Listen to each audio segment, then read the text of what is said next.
ഞാനൊരു 40 വർഷത്തോളമായിട്ട് ഉണ്ണിയാൽ കുട്ടമേനോൻ ജ്വല്ലറിയിൽ വർക്ക് ചെയ്യുന്നതാണ്. ഇപ്പോഴും അവരുടെ തന്നെ സ്ഥാപനമായ കൃഷ്ണ ജ്വല്ലറിയിൽ വർക്ക് ചെയ്യുന്നുണ്ട്. ആ കാലത്തെ ഞാൻ പാലക്കാട് ജില്ലയിൽ വടവന്നൂർ ജിംകിയും തോടയും അടിക്കാൻ പോകാറുണ്ട്.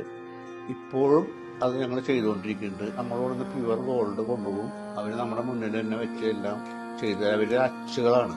ആ അച്ചിൽ ഇവിടെ എവിടെയും കിട്ടില്ല അച്ച്.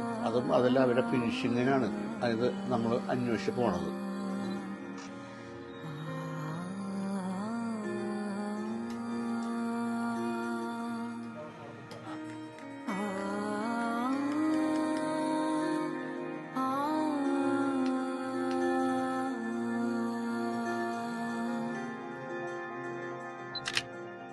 ബാക്കി ഫിനിഷ് ചെയ്യണത് പിന്നെ അവർ കൊണ്ടുപോയിട്ടാണ് അതിൽ മുത്തു തൂങ്ങുന്നതും മേലെ കണ്ണി വെക്കുന്നതും അരസലാണെങ്കിൽ അരസല, കല്ലാണെങ്കിൽ കല്ല്, അത് എന്ത് വേണമെങ്കിൽ അവർ കൊണ്ടുപോയി ചെയ്യുന്നതാണ്.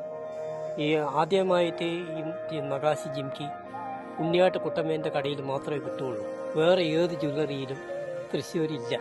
ഈ കുട്ടമേനോന്റെ മകന്റെ കടയാണ് ഇപ്പോൾ ഈ കൃഷ്ണ ജ്വല്ലറി. മകൻ മരിച്ചപ്പോൾ മകളാണ് നടത്തുന്നത്. അതിന്റെ പാരമ്പര്യം ആ പഴയ പാരമ്പര്യം നോക്കിയിട്ടാണ് നമ്മൾ ഇവിടെ വരുന്നത്.